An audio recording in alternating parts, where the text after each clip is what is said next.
Salam, selamat pagi Bapak Ibu Saudara-saudara. Saya mengajak kita masuk mengawali hari ini dengan penuh sukacita, dan saya mengajak kita membaca, merenungkan Alkitab. Mari kita berdoa.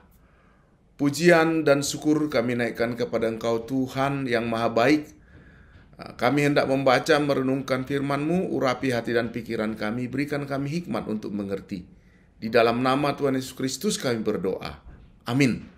Bapak Ibu Saudara-saudara, ayat firman Tuhan yang menjadi renungan kita terdapat di dalam 1 Tesalonika 5 ayat 1 sampai 11. Tetapi ayat yang menjadi sorotan firman Tuhan adalah pada ayat 1 Tesalonika 5 ayat yang ke-6.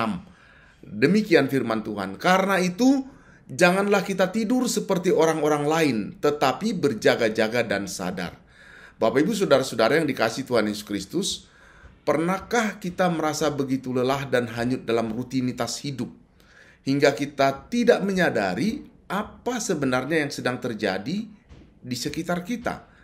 Terkadang hidup kita begitu sibuk, atau terkadang kita terfokus pada hal-hal yang duniawi, sehingga kita menjadi lalai dalam mempersiapkan diri untuk menghadapi hari-hari yang lebih penting.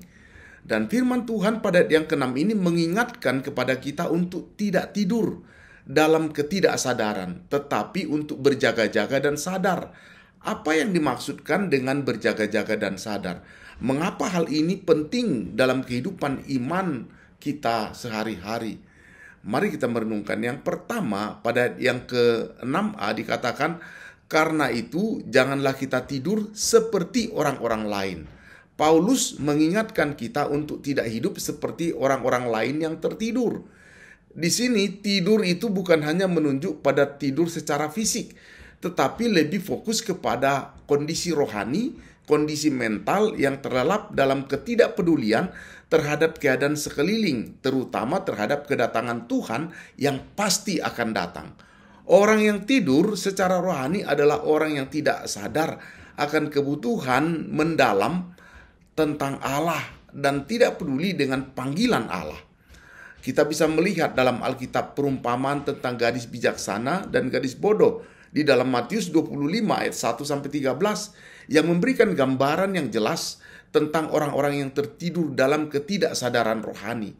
Ketika pengantin datang, 5 orang gadis bijaksana siap dengan minyak cadangan, sementara gadis bodoh tertidur tanpa persiapan. Mereka yang tertidur di sini menggambarkan orang yang tidak siap menyambut kedatangan Tuhan karena terlalu sibuk dengan kehidupan duniawi, atau karena bahkan mereka merasa tidak ada yang perlu untuk dipersiapkan.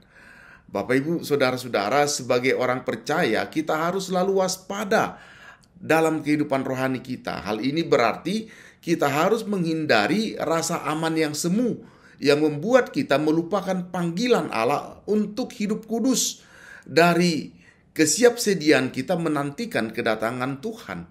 Kita perlu menjaga hidup kita dalam doa. Kita perlu menjaga untuk kita senantiasa membaca firman Tuhan dan selalu bersekutu dengan sesama orang-orang percaya agar tetap hidup dalam kesadaran akan Allah.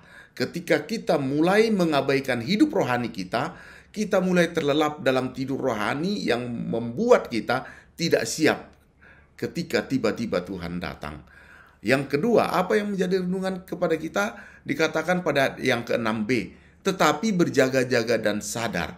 Paulus mengajak kita untuk berjaga-jaga dan sadar. Berjaga-jaga berarti tetap waspada. Berjaga-jaga berarti siap sedia. Ini adalah panggilan untuk hidup dengan penuh perhatian, bukan hanya dalam hal-hal rohani, tetapi juga dalam cara kita menjalani kehidupan kita sehari-hari. Sadar artinya hidup dalam kesadaran penuh akan kehendak Allah dan tujuan hidup kita, serta menjaga kita tetap fokus kita kepada apa hal yang penting. Dalam Alkitab kita melihat bagaimana Yesus mengingatkan kita untuk berjaga-jaga dalam perumpamaan tentang hamba yang setia dan hamba yang tidak setia. Lukas 12 ayat 35 sampai 40. Yesus berkata, "Janganlah kamu menjadi malas, tetapi berjaga-jagalah karena kamu tidak tahu kapan Tuan rumah akan datang. Ini menunjukkan bahwa setiap orang percaya kita harus siap sedia dan tidak boleh lengah mengetahui kehidupan kita di dunia ini. Dan dunia ini bukanlah tujuan akhir, melainkan persiapan untuk kehidupan yang kekal. Bapak Ibu saudara-saudara, berjaga-jaga dan sadar berarti hidup dengan tujuan yang jelas, yaitu menyenangkan Tuhan dalam segala aspek kehidupan kita.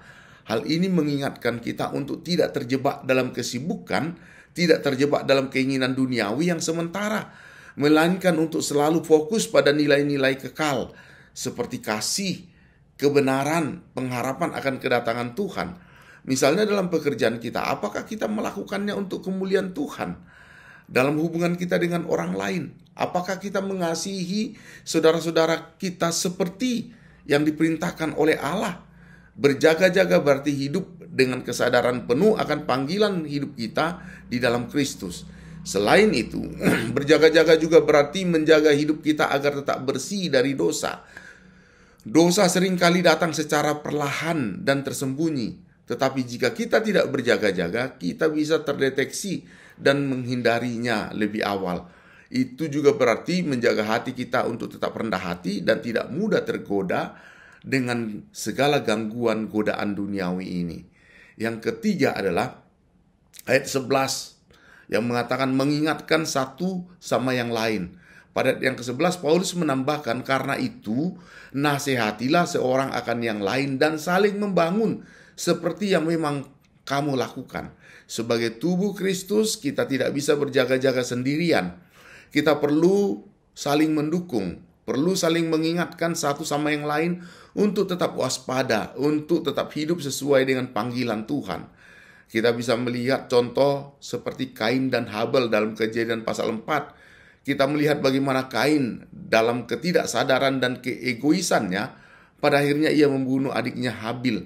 Namun ketika kita melihat tindakan para rasul dalam Kisah Para Rasul, mereka saling memperhatikan, mereka saling mendukung, saling menasihati satu dengan yang lain. Rasul Paulus seringkali mengingatkan jemaat untuk saling menasehati, untuk saling memperingatkan agar tidak ada yang terjatuh dalam dosa, agar tidak ada yang terlena dalam hidup yang tidak berkenan kepada Allah.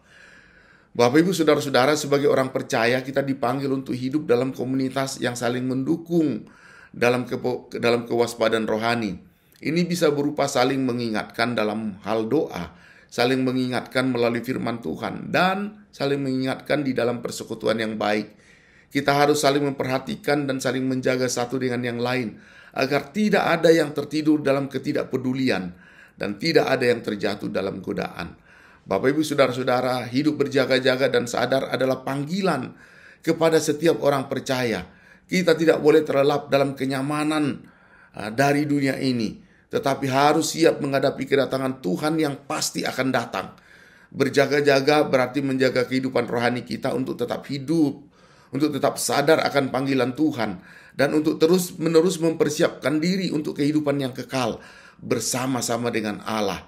Marilah kita saling menguatkan dalam iman agar kita dapat hidup sebagai anak-anak terang yang siap sedia menyambut kedatangan Allah.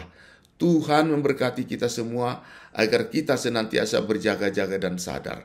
Demikian firman Tuhan. Amin. Mari kita berdoa. Firman-Mu yang kembali mengingatkan kepada kami sebagai orang-orang percaya supaya kami tidak terlena oleh dunia, tetapi berjaga-jaga dan sadar, dan untuk senantiasa saling menasihati bersama-sama dengan saudara-saudara kami yang lain di dalam satu komunitas, agar tidak ada satu orang pun yang terjatuh dalam dosa. Oleh sebab itu biarlah firman-Mu yang senantiasa menguatkan kami. Di dalam nama Tuhan Yesus Kristus kami berdoa. Amin. Demikian firman Tuhan, tetap semangat menjalani hidup. Salam, Tuhan memberkati. Sampai ketemu.